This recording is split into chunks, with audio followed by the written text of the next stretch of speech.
Parents, whoever's watching, we got a little video to go over the homework for this week. The first part is just multiplying a fraction by a whole. We went over this a couple times before, but just for a quick review, I'll give you a couple examples. So if I look at my paper, the first problem has a unit fraction, which means it has a 1 as a numerator, times a whole number. So basically we're just doing 1/3 4 times.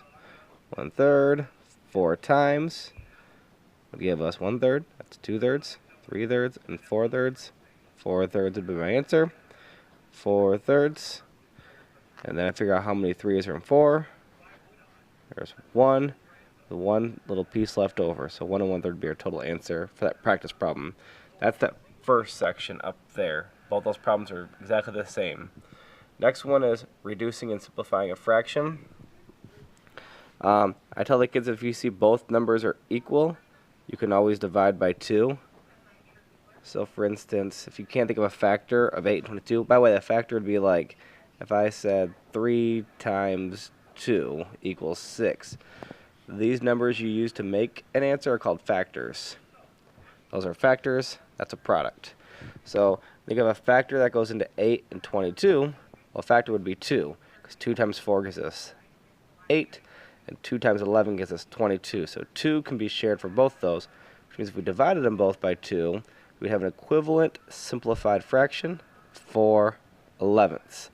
Both of those ones are equal, so you could divide both of them by 2, but especially on this one, there's a bigger factor you could use other than 2, because you want to get the smallest simplified fraction as possible. I don't want to give the answer because I want the kids to try to figure it out, but there's a bigger factor other than 2 they can use for that one. The next section is turning a mixed number into an improper fraction. This one, most of the kids have gotten used to this little trick.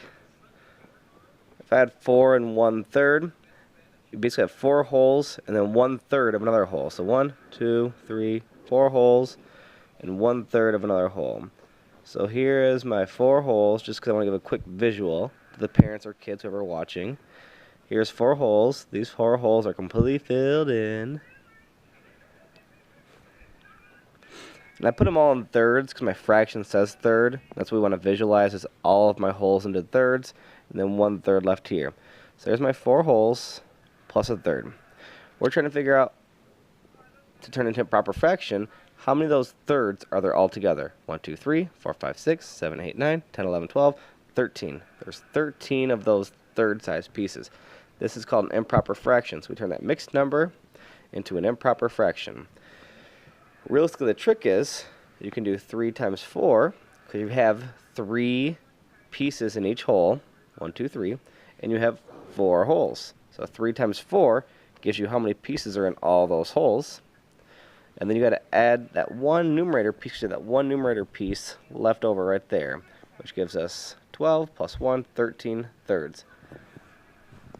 And there is that skill right there, turn a mixed number into an improper fraction. The next skill right here is multiplying a mixed number. We're doing kind of what we just did, but going a little bit further. I'll actually do the first one exactly the way it is, so free answer if you're watching this video. 1 1/5 times 2 2/4. So, first step to multiply mixed numbers is to take each mixed number and turn it into an improper fraction. So with our trick, 5 times 1 is 5, plus 1 is 6, 6/5. We are a proper fraction for that mixed number. They're equal to each other.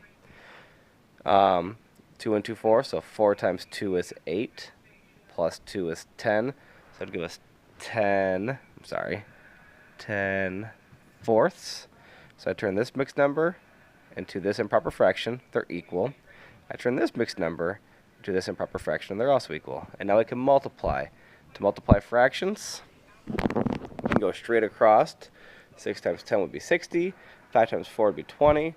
But I've been telling the kids they need to first look for areas they can reduce or simplify the fraction. So, I like to take this and rewrite it with my numerators together and my denominators together.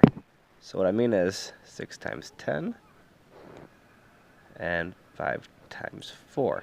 Now I have my numerators together above, my denominators together below. I can take any one of my numerators and simplify with any one of my denominators. So 6/5 doesn't work. 6/4, they share a factor. I could simplify those. 10/4, they also share a factor. I could simplify those. 10/5, those share a factor. I could simplify those. So I could do 2. I could not do 6/5, but I could do 10/4. But the better choice would be to take this 6 and this 4, simplify them, and this 10 and this 5 and simplify them. That way I can do 2. And that makes it even more simplified, which makes it an easier answer in the end. So 10/5 both share a factor of 5. Divide them both by 5 would turn this into 2, this into 1.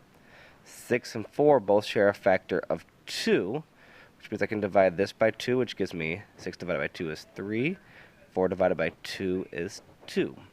Now I multiply my tops. 3 times 2 is 6.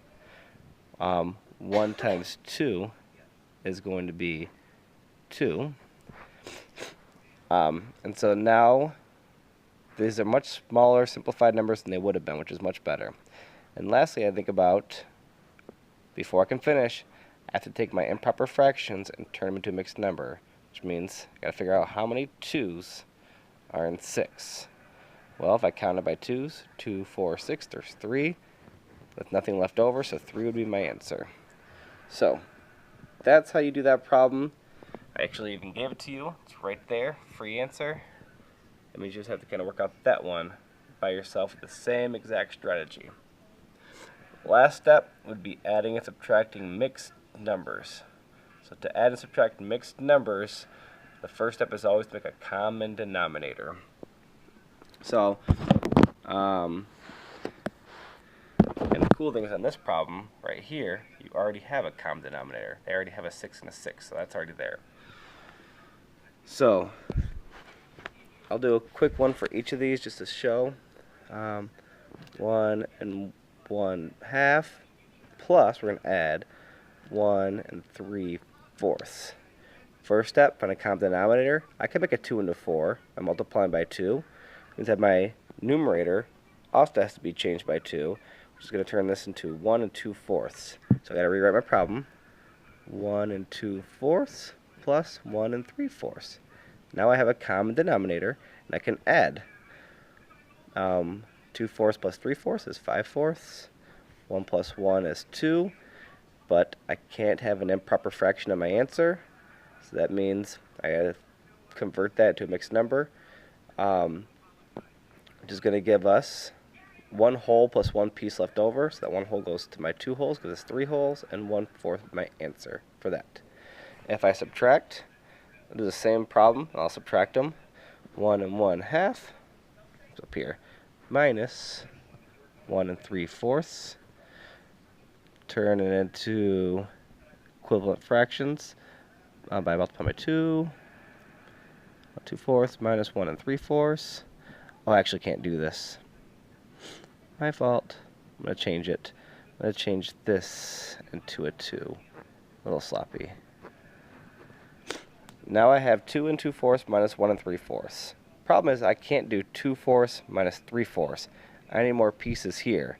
Well, each one of my wholes in this problem is worth 4 pieces because my denominator tells me how many pieces are in a whole. So 4 pieces are in a whole. I'm going to get rid of 1 whole, which gives me 1 whole left. Add those 4 pieces to this 2 pieces, which gives me 6 pieces altogether. Now I can do 6/4 minus 3/4, which gives me 3/4.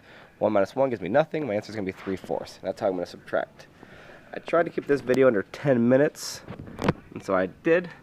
If you have any other questions about this or want some other examples I can show you personally, just let me know. Email me, text me, call me, and I will try to help out more. Alright, take care. Bye.